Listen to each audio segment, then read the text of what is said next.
with the A7. Come on, guys. He felt frustrated, entitled to a pinky. These guys had better get with the program, or this shot will be like being blasted blindfolded into a coal bin at midnight. Getting pretty dark, Flap commented to Jake's disgust. The pilot squirmed in his seat as he eyed the meeting of the board under the Corsair's nose. Why did you stay in the Navy anyway? What a cracker this Le Beau is. I eat this shit with a spoon, Grafton replied testily. Yeah, I can see you're loving this. Me, I'm too stupid to make it on the outside. It's the Marines or starve. But you seem smarter than me, so I wondered. Put a cork in it, will ya?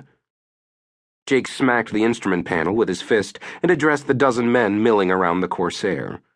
For Christ's sake, let's shoot it or get it off the cat. We gonna dick around till the dawn's early light? And here came Bosun Moldowski, striding down the deck, gesturing angrily. Off the cat! Get it off! And it happened. The Corsair came off the cat and Jake eased the intruder on. Into the holdback, the thump as the shuttle was moved forward hydraulically, off the brakes and full power, cat grip up. Cycle the controls, check the flaps and slats, now the engine gauges. Time to go. Jake flipped on the external lights, the nighttime equivalent of the salute to the cat officer. He placed his head back into the rest, just in time to catch Flap giving Moldowski the bird. Wham! As the G's slammed them back into their seats, Jake roared into the ICS. Yow! And then they were airborne. A pinky? All right. Not very pink, but pink enough. Engines pulling, all warning lights out, 8 degrees, nose up. His eyes took it all in automatically as he reached for the gear handle and slapped it up. With the gear coming, the bird accelerating nicely, the pilot keyed the radio transmitter. War Ace 511 airborne.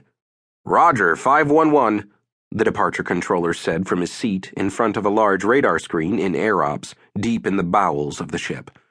Climb straight ahead to 6,000, then hold on the 135 radial at 16 miles.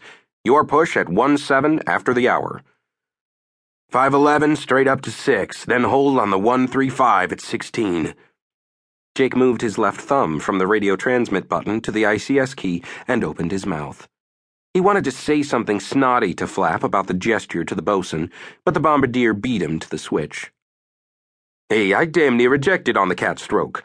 What in hell was that squall you gave back there? You damn fool. I came within a gnat's eyelash of punching out. I could have drowned. If I got run over by the boat, you wouldn't be so damn happy. Yelling on the ICS like a wildcat with a hot poker up your ass. That's the stupidest thing I ever...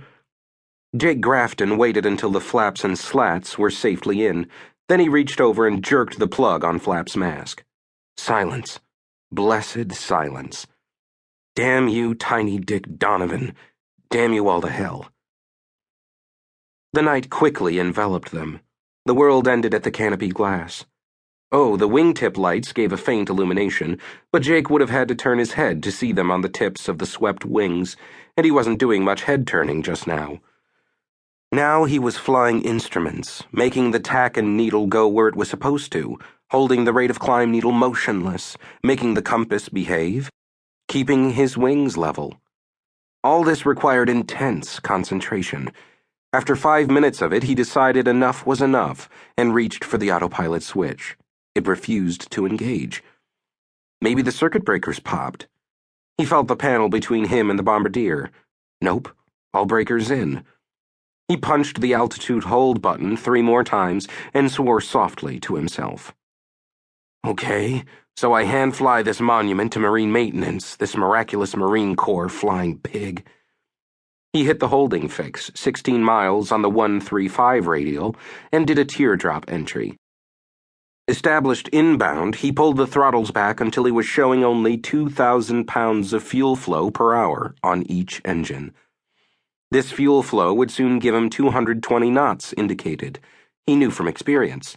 The plane's maximum conserve airspeed. Would as soon as the speed bled off. Hit the fix, start the clock, turn left. Go around and around with the tailhook up, because this first one is a touch and go, a practice bolter. The second time he approached the fix, the symbology on the VDI came alive.